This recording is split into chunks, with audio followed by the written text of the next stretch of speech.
আসসালামু আলাইকুম গাইস, সবাই কেমন আছো? আশা করি সবাই ভালো আছে। তোমাদের সকলের দোয়ায় আমি ভালো আছি। আজকে দেখাবো আপনাদেরকে কিভাবে Canva Pro আপনারা ফ্রি ভাবে অ্যাক্টিভ করবেন।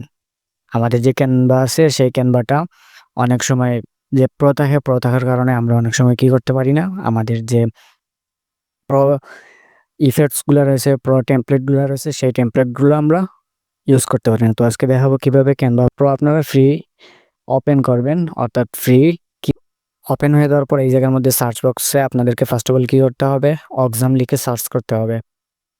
অক্সাম লিখে সার্চ করা হয়ে যাবে। অক্সাম লিখে সার্চ করা হয়ে গেলে এই জায়গার মধ্যে থেকে ফার্স্ট অফ অল যে একটি ওয়েবসাইট চলে আসবে সেই ওয়েবসাইটের উপর আপনাদেরকে একটা ট্যাপ করে দিতে হবে। ওয়েবসাইটের উপর ট্যাপ করে দেওয়ার পর এই জায়গার মধ্যে থেকে একটি রেজিস্টার ফর্ম দিয়ে দিবে। এই রেজিস্টার ফর্মে আপনাদেরকে কি করতে হবে, আপনাদের পরিচয়টা এই জায়গার মধ্যে থেকে দিয়ে দিতে হবে। একটা রেজিস্টার নাম্বার এই জায়গা থেকে দিয়ে দিতে হবে। যে কোনো কিছু দিলেই হয় এই জায়গা থেকে। ধরুন আমি আমার এই জায়গা থেকে যে কোনো একটা কিছু দিয়ে দিচ্ছি, যে কোনো একটা নাম দিলেই হয়। তারপর এই জায়গা থেকে যে কোনো একটা ইমেল দিলেই হয়।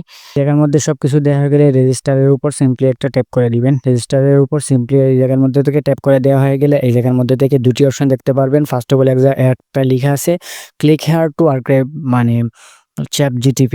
তারপর 2 নম্বরে যেটা রয়েছে click here to active Canva Pro। এই Canva Pro এর উপর আপনাদেরকে ট্যাপ দিতে হবে। Canva Pro এর উপর ট্যাপ দেওয়ার পর আপনাদেরকে নিউ আর একটা ট্যাপ নিতে হবে। নিউ আর একটা ট্যাপ নিয়ে এই জায়গার মধ্যে থেকে লিখতে হবে Canva।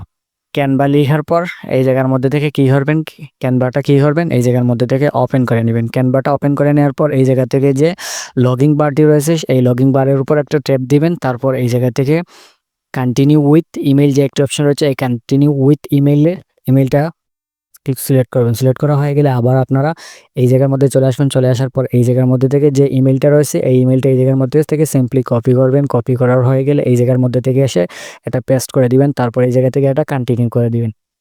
কন্টিনিউ করা হয়ে গেলে এই জায়গার মধ্যে থেকে যে পাসওয়ার্ডটা চাচ্ছে সেই পাসওয়ার্ডটা আপনারা এই জায়গার মধ্যে পেয়ে যাবেন। এই জায়গার মধ্যে এই যে পাসওয়ার্ডটা রয়েছে এই পাসওয়ার্ডটা আপনারা এই জায়গা থেকে কপি করবেন। কপি করা হয়ে গেলে এই জায়গার মধ্যে থেকে এসে পাসওয়ার্ডটা দিয়ে দিবেন।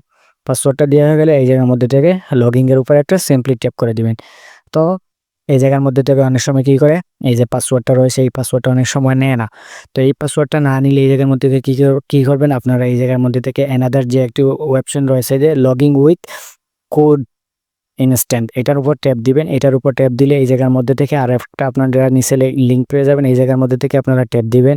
ট্যাপ দেওয়া হয়ে গেলে এই জায়গার মধ্যে থেকে এই যে কোডটি আছে এইটা আপনারা সিম্পলি কপি করবেন। কপি করা হয়ে গেলে এই জায়গার মধ্যে থেকে এসে এটা পেস্ট করে দিবেন। এটা পেস্ট করে দেওয়া হয়ে গেলে এটা যদি নেয় না আপনারা কি করবেন, বারবার এরকমভাবে কি করবেন, আপনারা এই জায়গার মধ্যে থেকে কি দেখেন, এই জায়গার মধ্যে থেকে বলে দিচ্ছে যে 5 সেকেন্ড এবং 10 সেকেন্ড পর পর এই জায়গার মধ্যে থেকে কি হচ্ছে, কোডটা পরিবর্তন হচ্ছে। তো আপনারা কি করবেন, বারবার এই জায়গার মধ্যে থেকে কি করবেন, এই কোডটা যতক্ষণ পরিবর্তন হবে ততক্ষণ পর্যন্ত এই জায়গার মধ্যে থেকে আপনারা কোডটা দিতে থাকবেন। কোডটা যখনই নিবে তখনই আপনারা কি করবেন, এই জায়গার মধ্যে থেকে লগ ইন করতে পারবেন।